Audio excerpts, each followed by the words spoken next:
Buah semangke enak rasanya, dipetik same, dimakan orang.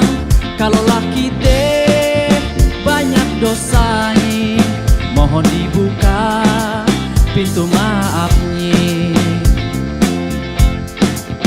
Ini saatnya kita lebaran, buka hati saling bermaaf-maafan.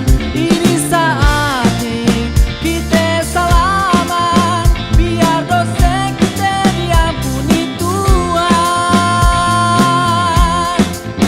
Pergi ke kote beli pepaya, mampir di pasar Jatinegara.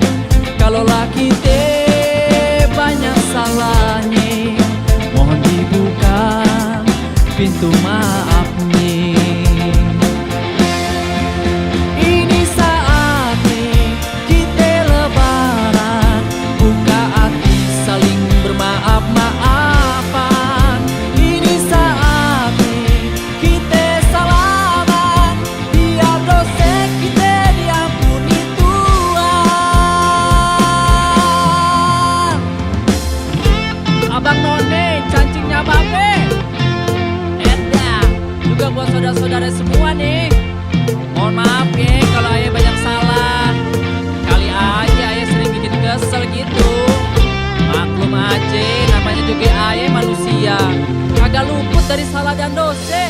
Maafin ayah ya.